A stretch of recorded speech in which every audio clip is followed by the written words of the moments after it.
শাড়িতে তোমাকে অনেক সুন্দর লাগতেছে। আপনি ওকে মারলেন কেন? ওমা, আবারও দেখতেছি মারতেছেন, কেন মারতেছেন? এই আপনার সমস্যা কি?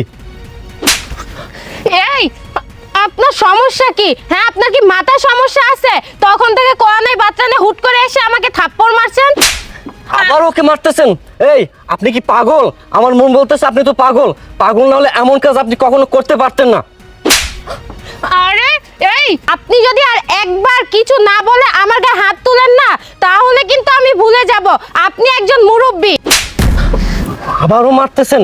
এই আপনার সমস্যা কি বলবেন তো? আপনি কেন বারবার ওর গায়ে আঘাত করতেছেন? তার আগে বলো, এই মেয়েটি তোমার কে হয়? এটা আমার স্ত্রী, কিন্তু কেন? আরে এই, তোর সমস্যাটা কি? তুই তখন থেকে আমাকে একের পর এক মেরেই যাচ্ছিস, কিন্তু কেন মারছিস সে কথা তুই যদি না বলে আমার গায়ে আর একটাবার হাত তুলছিস না, তাহলে কিন্তু আমি তোকে খুন করে ফেলবো। আমি জানি সেটা তুমি করতে পারবে। যে মেয়ে তার স্বামীকে মারতে চায় সে আমাকেও মারতে পারবে, এটাই স্বাভাবিক। এই আপনার মাথার কি সমস্যা আছে? আমার স্ত্রী আমাকে অনেক ভালোবাসে, কেন আমার স্ত্রী আমাকে মেরে ফেলতে চাইবে বলুন তো? হ্যাঁ, আমার স্বামী তো ঠিকই বলেছে, আমার স্বামীকে আমি অনেক ভালোবাসি, আমি কেন তাকে মারতে যাব? এই মেয়ে, তুমি কি ভাবতেছো আমি কিছু জানি না? আমি সব কিছু জানি। এই আপনি সব কি বলতেছেন? আপনি সব জানেন মানে আপনি কি জানেন? তাহলে শুনবে, তাহলে শোনো। এই রাহান, চল, এই শালারা মনে হয় আইব না আজকে। আরে ভাই, আপনি কি কালামানিক ভাই? হ, আমি কালামানিক, কিন্তু আপনি কে? আরে ভাই, আমি একটু আগে আপনাকে ফোন করছিলাম ওই বিষয়ে। ও আচ্ছা। এই মিয়া, আপনার আসতে কি এত টাইম লাগে? পাক্কা 1.5 ঘন্টা আমি এই জায়গায় বসে রইছি। আরে ভাই, রাস্তায় একটু জ্যাম ছিল তো, সেজন্য আসতে লেট হয়েছে। আচ্ছা, এসব কথা বাদ দেন, আর কাজের কথা বলেন। হ্যাঁ, কাজের কথা আসি। এই দেখেন, এইটা হচ্ছে ছেলে, বুঝছেন? আচ্ছা, এসব বাদ দেন, এখন আসি কাজের কথায়। আমার একটা রেট আছে, আপনি জানেন তো? যদি হাত পা ভাঙতে হয় তাহলে লাগবে 3 লাখ, আর যদি ফুল ফালাই দিতে চান তাহলে পাক্কা 6 লাখ। কোনটা করবেন বলেন?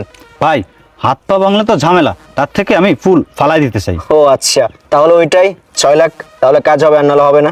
না ভাই, 6 লাখ অনেক বেশি হয়ে যায়, আমার কাছে অত নেই ভাই, আমি আপনাকে 4 লাখ টাকা দিব। 4 লাখ? ওই রাহান কি বলে রে, 4 লাখ করা যায়? আচ্ছা ঠিক আছে, তাহলে মালটা কিভাবে সাইজ করব, কোথায় সাইজ করব বল? ভাইয়া, বাকিটা আমি বলছি। 1 ঘন্টা পর আমার হাজবেন্ডকে নিয়ে আমি এই ব্রিজের উপর দিয়ে যাব, সেই সুযোগে আপনারা ওকে শেষ করে ফেলবেন। এই কি বললি তুই? এটা তোর হাজবেন্ড? তুই কেমন স্ত্রী যে তুই তোর হাজবেন্ডকে দুনিয়া থেকে শেষ করতে চাস? ঠিক আছে, সেটা তোর পার্সোনাল ব্যাপার, কিন্তু আমার রুলস অনুযায়ী আগে আমার টাকা অগ্রিম পে কর, তারপরে তোর কাজ হবে, এছাড়া হবে না। এই যে ভাই, এখানে 1.5 লক্ষ টাকা আছে, আর বাকিটা কাজ শেষ হলে দিব। ঠিক আছে, রান রাখ। ঠিক আছে, তোরা এখন আসতে পারিস, কাজ টাইম মতো হয়ে যাবে। আচ্ছা ভাই, এই চলো। রান চল। কি ব্যাপার? এই মেয়েটা তার স্বামীকে মেরে ফেলতে চাচ্ছে, কেমন যেন আমার ভয় হচ্ছে। দেখি ছেলেটাকে আমি বাঁচাতে পারি কিনা, আমি একটা ব্যবস্থা করবই। শুনলে, এ হলো সে কাহিনী। এই বুড়ো চুপ, একদম চুপ। আগে তো মনে করছি তোর মাথায় সমস্যা, তুই একটা পাগল, এখন তো মনে হচ্ছে তুই একটা ধান্দাবাজ। আমার স্বামীকে উল্টাপাল্টা কথা বলে তুই ধান্দা করতে চাস? তোর এই আশা পূরণ হবে না। আর দেখেও তো মনে হচ্ছে যে অনেক বয়স হয়েছে, 1 পা কবরে চলে গেছে, তার ভিতরে ধান্দা করা শুরু করছো। তুই যদি এখান থেকে ভালো ভালো না যাস, তোকে কিন্তু মারতে মারতে তাড়াবো। হ্যাঁ, আমার স্ত্রী ঠিক কথা বলেছে, যত ধান্দা করার চেষ্টা করেন কোনো লাভ হবে না। শুনুন, ভালোই ভালো বলতেছি, এখান থেকে যদি আপনি না চলে যান আমি কিন্তু আপনার গায়ে হাত উঠাতে বাধ্য হব। দাঁড়াও, তোমরা আমাকে যতই অপমান করো, যতই মারধর করো, তাতে আমার কোনো কিছু দুঃখ নাই, কিন্তু আমি তোমাকে একটা প্রমাণ দেখাবো। সেই প্রমাণটা দেখে যদি আমি দোষী হই, তাহলে আমাকে যতই মারো সেটা আমি মানে নিব। প্রমাণ? কিসের প্রমাণ? এই দেখো ভিডিওটা। রূপা, আমি এটা কি দেখতেছি? তুমি আমাকে মেরে ফেলতে চাও? চাচা, আপনাকে ধন্যবাদ। আমি না জেনে না বুঝে আপনার সাথে অনেক খারাপ ব্যবহার করেছি। আজকে আপনি এখানে না আসলে আমার অনেক বড় বিপদ হয়ে যেত। চাচা, আপনাকে ধন্যবাদ। আপনার কাছে আমি চিরঋণী হয়ে রইলাম। যান আপনি। ঠিক আছে বাবা, আসি। আসসালামু আলাইকুম। রূপা, রাখে আল্লাহ মালিকে, তুমি আমাকে মেরে ফেলতে চাও? আমার জীবনটা তোমার এতই দরকার? আরে আমার জীবনটা যদি তোমার এতই দরকার হতো, তুমি আমাকে বলে দিতে পারতাম। আমি হাসতে হাসতে আমি আমার জীবনটা তোমার হাতে তুলে দিতাম, কারণ আমি তোমাকে ভালোবাসি। শুধুমাত্র তোমাকে ভালোবাসার কারণে, তোমাকে বিয়ে করার কারণে আমি আমার ফ্যামিলি থেকে 5টি বছর হলো তুমি কি বলতে পারবা এই 5টি বছরে তোমার কোনো চাওয়া পাওয়া আমি অপূর্ণ রেখেছি? তুমি আমার কাছে যখন যেটা চাইছো আমি আমার জীবনের উপর দিয়ে পার করা হলো তোমার সমস্ত শখ আলাদা আমি পূরণ করছি, কি করি নাই? অথচ তুমি আমাকে ছেড়ে অন্য একটা ছেলের সাথে সম্পর্কে জড়াইছো, ইভেন সেই ছেলেটিকে দিয়ে আমাকে মারার প্ল্যান করতেছো। বাহ, কত সুন্দর! এই কি তোমার ভালোবাসা? এই আমরা না ভালোবেসে বিয়ে করেছি। আরে আমাকে যদি তোমার ভালো নাই লাগে, আমার সাথে যদি সংসার করতে নাই চাও, তাহলে কেন আমাকে বিয়ে করেছিল? কেন আমার জীবনটা নষ্ট করলা? আমি কি বিয়ের সময় ফোর্স করেছিলাম, জোর করেছিলাম? কখনোই করি নাই।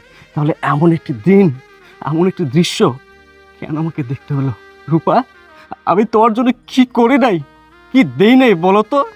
যে আমার অনুপস্থিতিতে তুমি এমন একটা কাজ করলা, যে মানুষটা তোমাকে সুখী করতে গিয়ে রাত দিন পরিশ্রম করতেছে, সেই মানুষটাকে ঠকাতে তোমার বুক একটা বারের জন্য কেঁপে উঠলো না? আমি কাকে কি বলতেছি? এতটুকু বিবেক, মনুষ্যত্ব বোধ যদি তোমার থাকতো, তাহলে এমন একটি জঘন্য কাজ তুমি কখনো করতে পারতে না। আমি তোমাকে বিশ্বাস করি, ভালোবাসি, কিন্তু ভালোবাসার প্রতিদান হিসেবে তুমি আমাকে আজকে এত বড় একটা উপহার দিবা, সেটা আমি তোমার কাছে আশা করিনি।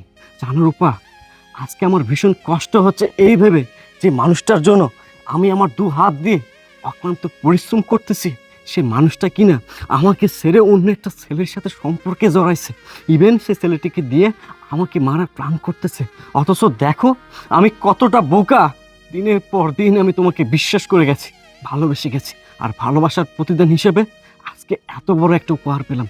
রূপা, তুমি আমাকে বলে দিতে পারতা তোমার লাইফে আমার কোনো অস্তিত্ব নেই, আমি এমনিতেই সরে দাঁড়াতাম। রূপা, এমন একটি কাজ করার আগে তুমি একটা বারো জন্য চিন্তা করনি যে আমার কি হবে? আরে তুমি ছাড়া এই দুনিয়াতে আমার তো আপনজন বলতে কেউ নেই। এত বড় বেইমানি তুমি আমার সাথে না করলেও পারতে।